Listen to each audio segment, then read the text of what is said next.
Yo! What's up? Good morning mga pre! Alright, kamusta? Kamusta na kayo dyan, no? Kamusta na ang pakiramdam nyo, mga kaisipan, mga kung ano-ano mga sensation sa katawan, no? So, ang tagal kong magmulagi, no? Meron lang kami tinapos na work, no? Para meron naman tayong pang gastos, no? So tuloy na natin yung, yung ating kapag anxious ka, no? Ito na yung part 5 ng ating Are You Anxious, no? Yung mga dapat tandaan tsaka gawin kapag nakakaramdam tayo ng something sa katawan, no? So, ito na yung ating part 5. So, yan, intro.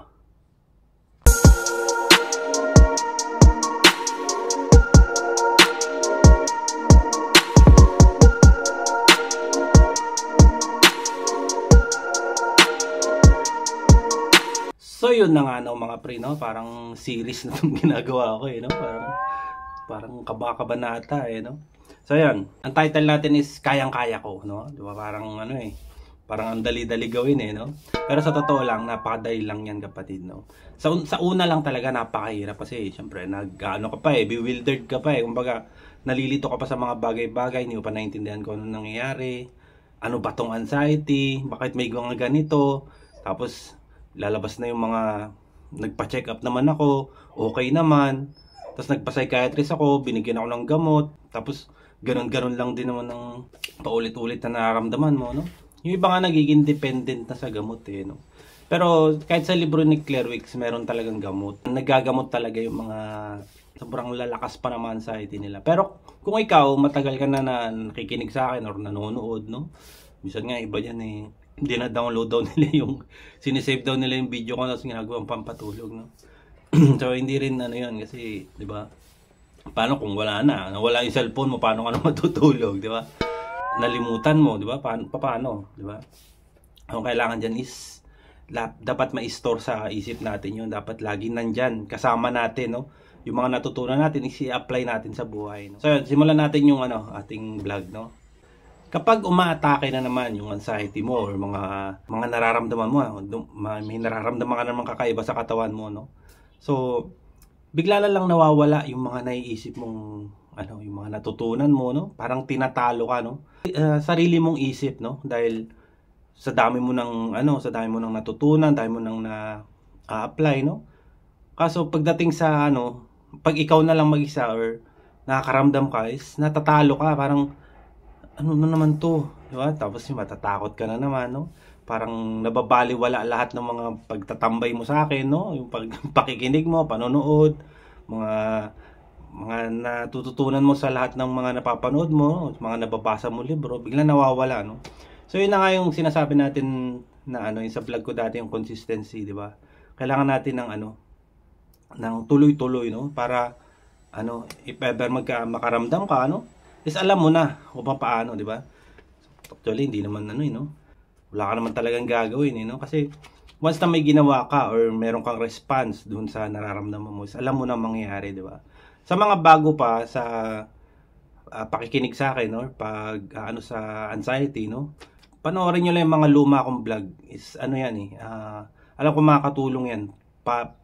Pataas, no? Kasi ngayon mo lang ito mapapanood, hindi mo maintindihan kung ano yung mga dinadaldal ko dito, no? Kasi ito, lahat ng mga sinasabi ko is may pinagmumulan to, no? Kaya ako nagsasabi ng ganito dahil nga nasa part na tayo ng recovery, no?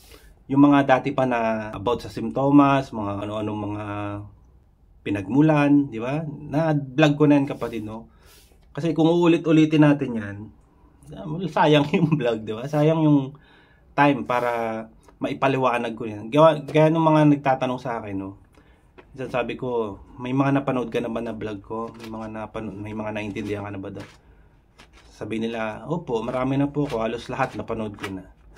So may naintindihan ka na. Tapos biglang magtatanong na, naranasan nyo rin ba yung diba? Parang nabura agad siguro, no? Or dahil nga, mas sila mas gusto nila yung kausap nila ako, no? Or maririnig mismo nila sa akin, no? Hindi sa mga vlog na ganito, no? So, nakakatuwa rin, no? Dahil may mga subscriber tayo na talagang hinahanap ako, no? Talagang hinahabol-habol ako, no? Na ganito, ganyan, no? Pero dito lang naman ako, kapatid, no? Tutulong naman ako sa inyo hanggat sa kaya natin, no? Kasi yung mga minsan mga tanong na yan is dati ng tanong yan, kapatid, no? Kaya dapat maintindihan talaga natin kung ano yung nangyayari sa katawan natin kapag na-unjust tayo, no? So yun. Actually, itong vlog natin is affirmation to, no? Yung kayang-kaya ko. Kasi once na nakaramdam ka na, no, na meron ka na talagang lumalabas na yung mga simptomas mo, hihirapan ka huminga, ang sakit ng leg mo, yung batok, minsan gumagalaw-galaw pa yung pisngi mo, sakit ng ulo, nahihilo, di ba? Very common yun, kapatid, no? Dahil nga nasa P-response yung katawan natin, no? Nasa fight, flight, freeze. Gusto niyang iligtas tayo ng katawan natin, ilayo tayo dun sa mga possible na naiisip nating threat, no? Minsan kasi isip-isip lang tayo, no, na bigla na lang tayong kakabahan, no? Kasi hindi naman natin maano yan eh, sasabi na hindi naman ako natatakot eh, pero yung katawan natin nagre-response na yan, giging active na, no? Kumbaga siya yung nakaka-receive, no, yung katawan natin, nervous system natin, no, na kailangan kong maglabas ng adrenaline kasi nag-signal sa akin si boss. Yung isip mo nga, no, nag-signal siya dito sa nervous system mo na uy, may threat, tara, ano tayo, maging active tayo, magpalabas tayo ng adrenaline na marami, parang gano'n, no? So ikaw naman, syempre, hindi mo naman inisip na hindi mo na ako natatakot, bakit ganito yung nararamdaman ko, diba? So hindi natin ano yun, kasi wala naman silang ano, hindi naman makakapagsalita yung nervous system natin. Ang paraan niya is maglabas ng simptomas or sa adrenaline, no? Panginig ka, minsan pinapahina yung tuhod mo, no? So yun nga, affirmation nga to sinasabi ko sa inyo, no?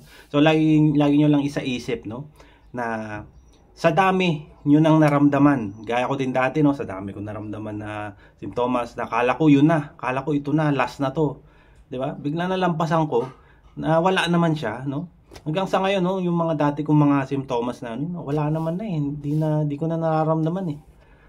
May paminsan-minsan, pero dahil na rin siguro sa buhay, gaya nung nagtrabaho ako, no, ilang araw yun, 2 weeks, no, mga 2 weeks ako so pag uwi ko ng bahay, nakaramdam talaga ako, siguro dahil sa pagod, no, kasi construction eh, di ba, parang mahirap yung trabaho, mabigat, di ba, tapos yung pawis mo, no. So sa trabaho naman is okay lang naman, wala naman akong nararamdaman na, kasi yung isip ko is focus sa trabaho ko, na ginagawa ko to para matapos, para maayos lahat ng gagawin. So yun ang nagiging focus ko, no. Sa atin kasi ngayon, gaya mo, no, ikaw na symptom focus pa, no, nandiyan ka pa sa mga simptomas mo, na lahat ng maramdaman mo is iniinda mo, no, lahat na lang ng mga pangit na pakaramdam, mga naiisip is may halaga sa'yo, no. Sa akin, wala na yun. Kumbaga, ano na yan, given na yun. Sige, kung may lumabas na something sa akin, di okay, diba? Pero agad-agad naman siya nawawala, no. So yun nga, pagka uwi ko ng bahay is pagod, diba? Pahinga, diba? Mamaya-maya okay na, no. Minsan masakit yung katawan, pahinga lang, tapos kain ng tama, diba? Tapos maaga matulog, di para mabilis siyang mag-heal, no. Mabilis umano yung katawan natin, no, makapagpahinga, no? Kasi kailangan din natin pagbigyan yung katawan natin magpahinga, no. Yun nga yung hinihingi ng katawan, no? Kasi sa atin na nagsasabi na ang tagal-tagal ko na sa anxiety, tagal na ito nararamdaman ko, ba't kaya ganito? Taon na, 3 taon na akong ganito, paulit-ulit na lang, di ba? So ang nangyayari dyan is parang ano yan eh, parang alam mo yung may tagas na gripo, di ba? Pag may gripo na may tumutulo, no? Ang ginagawa mo is pinupunasan mo lang yung tulo, di ba? Ayun ang ginagawa natin. Pero hindi natin inaano yung pinaka-leak nung gripo. Yung pala, may talagang sira na yung pihitan, di ba? Kaya siya lumuluwag, kaya nagkakaroon ng ang ginagawa lang natin is pinupunasan natin, hindi natin naayos yung mismong gripo. So, ayun ang ibig ko sabihin na kailangan ayusin natin yung pinaka-puno, yung pinaka-ugat ng nangyayari sa'yo. So, kung maayos na yon is wala ka nang dapat punasan kasi naayos mo na yun, or napalitan mo na yung pihitan na gano'n, di ba? So, parang simple lang siya ipaliwanag. Pero, yun nga, ang kailangan lang natin is maraming kaalaman, no, about sa anxiety. Basta yung tama na kaalaman, di ba? Yan ang the best na magpapaano sa inyo, no? Magpapaginhawa, mag-aayos ng isip nyo, no? Yung mga bagay na kailangan natin maunawaan about sa anxiety. So, sa daming beses na nangyari sa'yo yan, yung mga simptomas mo na yan, tapos kinakatakutan mo siya, no? Yung mga kinakatakutan mo ba, nagkatotoo na? Yung mga, nahimatay ka ba? Na namatay ka ba, o di ba? Nabaliw ka ba? Meron ka bang sobrang malalang sakit, no? So, hindi naman siguro nangyari yun, no? Kasi malabo mangyari yun kapatid, no? Yung mga kinakatakutan natin na. Yung iba nga sabihin nila, namatay si, sana maano din sa word ko, no? Namatay si ganito, ganyan din na mangyayari sa akin. Hindi naman tayo Diyos para sabihin natin yung mga ganyang bagay na parang nagpipredict na tayo ng mangyayari kahit wala pa, di ba? So, hindi natin maano yun, hindi natin masasabi yung mga ganyang bagay. No? Kasi hanggat buhay tayo, no kapatid, no? Hanggat na dito tayo sa mundo, wala tayong kaalam-alam sa mangyayari. Tsaka yung mga nangyari na, hindi na natin mababalikan yun. Hindi rin natin mapupuntahan yung yung mga naiisip natin, di ba? More on sa anxiety, di ba? More on future yung inaano natin. Tapos may halong takot sa posibleng mangyari, no? So, kailangan doon is be present, kapatid, no? Kasi kung ano man yung iniisip mo sa future ng mga nakakatakot, is wala pa yun, kapatid. Nasa isip mo pa lang yan.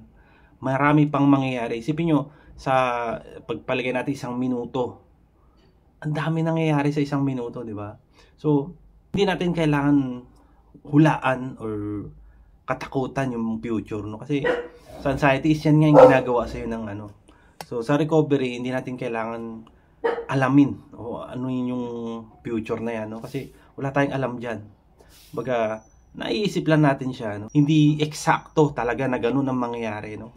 Maraming mangyayari. Sabi ko sa 1 minuto, maraming mangyayari. So, wala naman nangyayari sa masama sa'yo, di ba? Yung sa mga naiisip mo, sa tagal na, di ba? Yung mga nagsasabi sa akin, 5 taon na raw, 7 years na silang may anxiety. Tapos yung mga sinabi ko na, naimatay ka na ba? Nawalan ka na ba ng ng malay o Sabi, wala pa naman, di ba? Sabi mo yun. Kasi, kailangan mo i-prove muna sa sarili mo na dami ko na nararamdaman. Gaya ko, no? May nararamdaman ako sa dibdib. Nakakala ko, meron akong sakit sa puso o sa baga. Nung chinek naman yung ECG ko, tapos yung sa puso, nagpa-ultra, anong tawag doon? Basta yun, hindi naman tawag doon. Tapos, sa x-ray, di ba? Yung iniisip ko na baka meron na akong spot sa baga o talagang mahina na yung baga ko dahil nga nag-yosi ako noon. Tapos yung puso ko mahina na dahil mataba ako noon, di ba? Yung taba ko na ulit eh. Pero yun nga, wala namang nangyari sa akin. Wala namang yung lahat ng iniisip ko is hindi naman nagkatotoo, no? So wala. Diba? Kailangan lang natin is ma-prove sa sarili natin na tama nga yung sinasabi ni Jay Montero kasi sa tagal ko rin nararamdaman to is wala naman nangyari masama sa akin. Yung mga naisip ko ng mga sa likod ng isip ko ng kung ano-anong mga naisip ko na pangit, hindi naman nagkakatotoo. Diba? Parang ang nangyayari is nabablap ka nga. Yung sinasabi ni Claire Wicks, no? Inaano ka niya, narang dinadaya ka ng sarili mong isip na posible baka ganito, baka ganyan, no? So yun ang nagpapalabas ng mga simptomas mo, yung takot na yan, no? Kasi nga, nagsisignal ka na sa nervous system mo na may danger talaga dito, na kahit wala na. So kailangan lang natin isaisip palagi, no, na lahat ng mga atake na is lumilipas, kapatid, no? Sabi ko kasi adrenaline yan, no? Malalampasan nyo yan, no? Yung mga simptomas na yan, no? Pero kailangan mo nang ma-normalize yung isip nyo, no? Kailangan mo na siyang maibalik sa dati, yung di ba, nagkaroon na nga tayo ng breakdown kaya tayo nagka-anxiety, di ba? Nagkaroon tayo ng yung sa baso, di ba? Pag-apaw ng tubig sa baso. Naging ganun na yung katawan natin. So parang naging sensitive na tayo sa lahat ng bagay, lahat na lang na maiisip, lahat na lang mararamdaman is sensitive, no? Tapos sa haluan na natin ng takot. So lahat ng yan, kapatid, no? Malalampasan niyo yan. Magtiwala lang kayo, no? Kasi galing na ako dyan. Yan din yung iniisip ko dati na habang buhay na yata akong ganito. Lagi na lang ganito araw-araw. Kami nagtatanong na ilang buwan ko daw na overcome. Hindi ko talaga siyang masagot na no? Minsan nagsabi ako buwan, minsan sabi ko taon, di ba? Iba-iba. Kasi hindi, yan eh. Hindi siya talaga masasabing eksakto. Depende yan sa tao, kapatid, no? Kung ikaw, na-stress yung paligid mo, no? Tapos may bisyo ka pa, minsan, talagang binabalik-balikan mo pa yung mga trauma na nangyari sa'yo, no? Tapos, wala kang alaga sa sarili, no? Hindi ka hindi mo pinagbibigyan ng katawan magpahinga, no? Panay ka papuyat, kung ano-ano pa mga ginagawa mo, no? Na nakakasama sa iyo, no? So, depende 'yun sa tao, kapatid, no. Gaya ko, no? Actually months na siguro mga 3 months ganun. Umu-okay na ako noon eh. After ko ng COVID, nag-ano na ako noon. Nag-start na ako mag-recover noon, tapos basa-basa, nood-nood, no? Tapos lumalabas-labas na ako noon nung mga time na wala pa rin talagang tao no, mga time na yun eh. Hindi pa pinapayagan yung iba, kaya konti pa lang mga tao lumalabas, no. Kaya okay sa akin yun, yung ganun na nakalabas ako madaling araw, walang tao talaga. Minsan umaga, wala pa rin tao, no. Tanghali, may mga pangilan-ngilan na, no. Kasi yung mga time na yun is bawal talaga lumabas. Pili pa, no. May mga mas pa mga tao, no. So yun. So nakakaramdam ako noon, mga paninikip, no? Pero tinatanong ko lang lagi yung sarili ko na, ba't ako ganito? Bakit bibilis yung tibok ng puso ko? So, naglalakad lang ako ng mga mabagal, minsan makakabog yung dibdib ko. Siyempre, nandito na nga eh, meron ako behavior no na once na meron akong maramdaman, automatic na natatakot na ako. Naglalabas na yung katawan ko ng adrenaline na nagpapabilis ang tibok ng puso ko, no? Saan maninikip siya, no? Ang gagawin ko, i-stop akong ganyan. Tapos maminissip ko, uwi na ako. Minsan nasa court ako eh. Minsan nagja-jogging ako sa court. Or nag-shooting, no? Ay, hindi.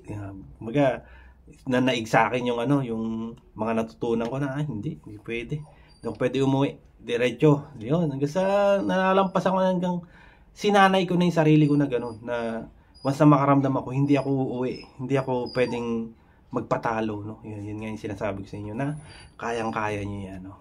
So yun lang mga kapatid, no? Sana may nag-gets kayo kahit kaunti sa ating number 5 na vlog, no? Ng series ng ating Anxious, Are You Anxious, no? So, at sana magamit nyo yung mga natututunan nyo sa totoong buhay, no? Sa mismong realidad, no? Kasi minsan yung iba nakahiga lang, nanonood, no? Tapos wala, kahit napanood na nila is wala silang ginagawang pagkilos, no?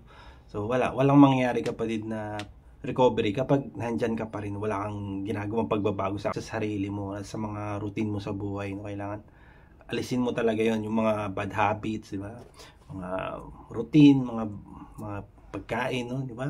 Malaking din yan sa pagkain, eh, no? Maraming salamat. I-part 6 na lang natin yung ating Are You Anxious, no? Ayan. Adios.